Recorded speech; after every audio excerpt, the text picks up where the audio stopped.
Hello, everyone. This is Andrew Metrick, your host for today's explosive dive into the heart of Europe's chaos. You won't believe the storms brewing across the continent right now, from power plays in Brussels to street battles in Britain. We've got two scorching topics lined up, each packed with drama that could reshape the world as we know it. First, the Queen of the EU herself, Ursula von der Leyen, teetering on the edge of disaster after a brutal summer of scandals and shady deals. Then, over in the UK, massive protests erupting over migration madness, with none other than Donald Trump dropping bombshell advice on Prime Minister Keir Starmer. Why these stories? Because they're not just headlines. They're warning signs of bigger cracks in the system. Imagine leaders clinging to power while the ground shifts beneath them, secrets deleted, deals that sell out entire nations. And here's where it gets even worse. These aren't isolated incidents, they're connected threads in a web of global tension. Trust me, by the end of this, you'll see the pattern. Right? So buckle up, we're diving in fast. But first, if you're as fired up as I am about uncovering the truth, smash that like button, hit subscribe, and turn on notifications. It keeps us going strong, independent, and delivering the raw facts you deserve. Your support means everything, because in times like these, staying informed isn't optional, it's survival. Let's kick this off with the EU's biggest headache. Let's talk about Ursula von der Leyen's mounting crises in the European Union. Just weeks into her second term as President of the European Commission, von der Leyen is already battered by a series of setbacks that have left her eagerly awaiting summer holidays to regroup. In July, she faced and survived a rare no-confidence vote in the European Parliament, initiated by far-right factions, but the margin was closer than expected, with 360 backing her, 175 against, and 18 abstaining. Critics accused her of sidelining the parliament, treating it like a second-rate body, which has deeply offended many Eurodeputies. Adding fuel to the fire is a controversial trade deal with the United States under President Donald Trump, announced recently, which many see as lopsided and disadvantageous for Europe. The agreement aims to avoid tariffs, but commits the EU to massive purchases of American energy products over 3 years, while removing some non-tariff barriers, raising fears of economic vassalage. French leftist MEP Manon Aubry from the Unbowed France Party has publicly condemned it, calling it submission to Trump, and is rallying support for a new motion of censure to dissolve the Commission. Her group holds 46 seats and needs at least 26 more allies, but with growing discontent among leftists and even some centrists, this could gain traction. Meanwhile, the lingering scandal over text messages between von der Leyen and Pfizer CEO Albert Bourla during the pandemic refuses to die. The New York Times sued for access, and in May, the EU court ruled in their favor, annulling the Commission's refusal. But now, her chief of staff Bjorn Seibert admits reviewing the messages on her phone back in summer 2021 and deciding not to retain them in accessible format, effectively erasing them. This has sparked outrage over transparency, with opponents claiming it's a cover-up of potential irregularities in V. And now listen carefully, because this Ursula von der Leyen saga is straight out of a political thriller, but it's our reality, and it's infuriating.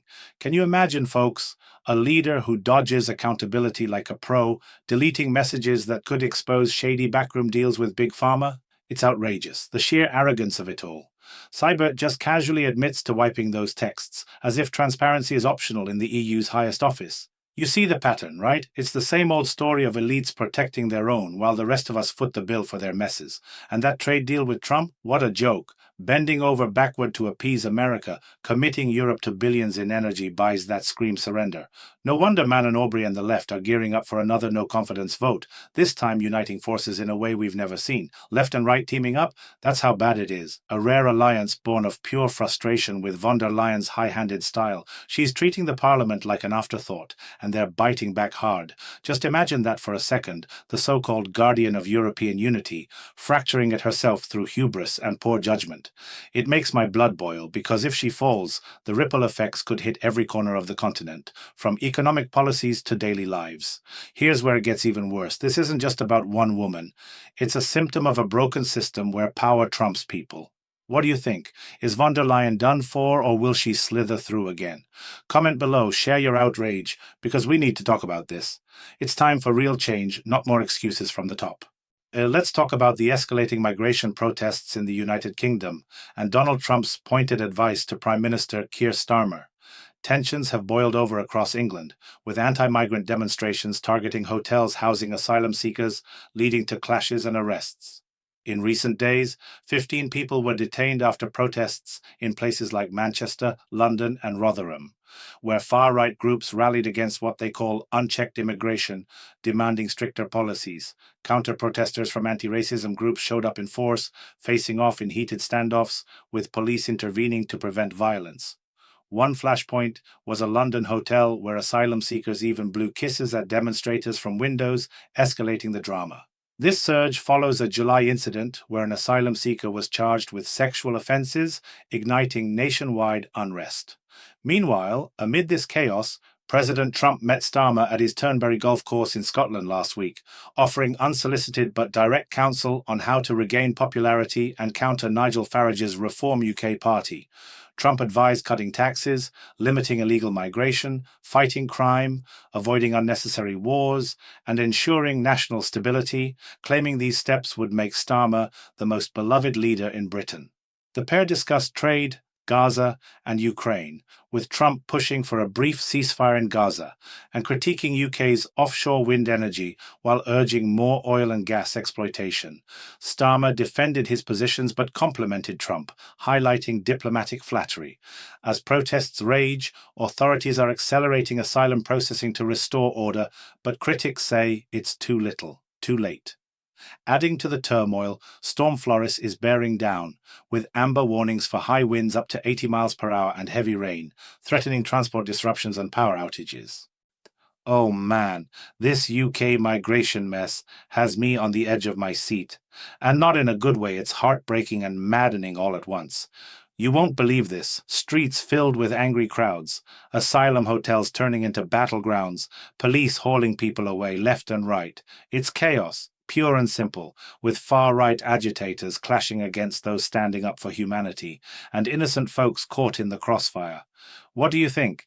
Is this the breaking point for Britain's immigration system, or just the start of something uglier? And then Trump swoops in with his tough love advice to Starmer: cut taxes, slam the door on illegal migrants, crack down on crime, steer clear of wars, keep things stable. Let me repeat that because it's gold, straightforward stuff that resonates with everyday people tired of endless promises.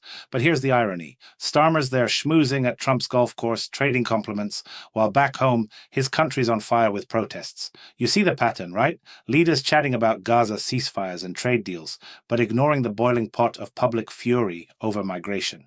It's sarcastic almost, how Trump schools him on beating Farage, as if Starmer's Labour hasn't learned from their own wins. Just imagine that for a second, a US president dictating UK policy vibes and Starmer nodding along. It reeks of desperation, and it worries me deeply, because if he doesn't listen, these protests could explode into something irreversible. The concern is real, folks, with Storm Floris piling on, whipping winds and rain that could amplify the disorder. We need bold action, not more talk. Share your thoughts below because this affects us all. We've just unpacked two massive stories shaking Europe to its core, from Ursula von der Leyen's scandal-ridden tightrope walk in Brussels to the fiery migration clashes and Trump's blunt wisdom hitting the UK like a thunderbolt. These aren't distant dramas, they're the pulse of our changing world, full of outrage, irony, and urgent calls for change. Imagine leaders fumbling in the face of public fury, deals that divide, protests that ignite. It's all connected, and it's happening now. You see the pattern, right? Power slipping, people rising, and the need for real, gutsy decisions. But here's the silver lining. By staying tuned, you're part of the solution, arming yourself with knowledge in these turbulent times. If today's episode fired you up, opened your eyes, or just made you think twice, do me a favor, like this video right now. It fuels our mission to deliver unfiltered truth. Subscribe if you haven't. Join our growing community of informed viewers who refuse to be sidelined. You're not just watching, you're investing in awareness, in a space where we call out the nonsense and celebrate the fights worth having. Tomorrow brings fresh headlines, new battles, deeper insights, and we'll be here, ready to break it down with the passion you deserve. What do you think about Ursula's woes or Trump's tips? Drop your comments, share this far and wide, because together we amplify the voices that matter. Stay engaged, stay fierce, and remember, in this fast-moving world, knowledge is your strongest weapon. See you next time. Keep questioning everything.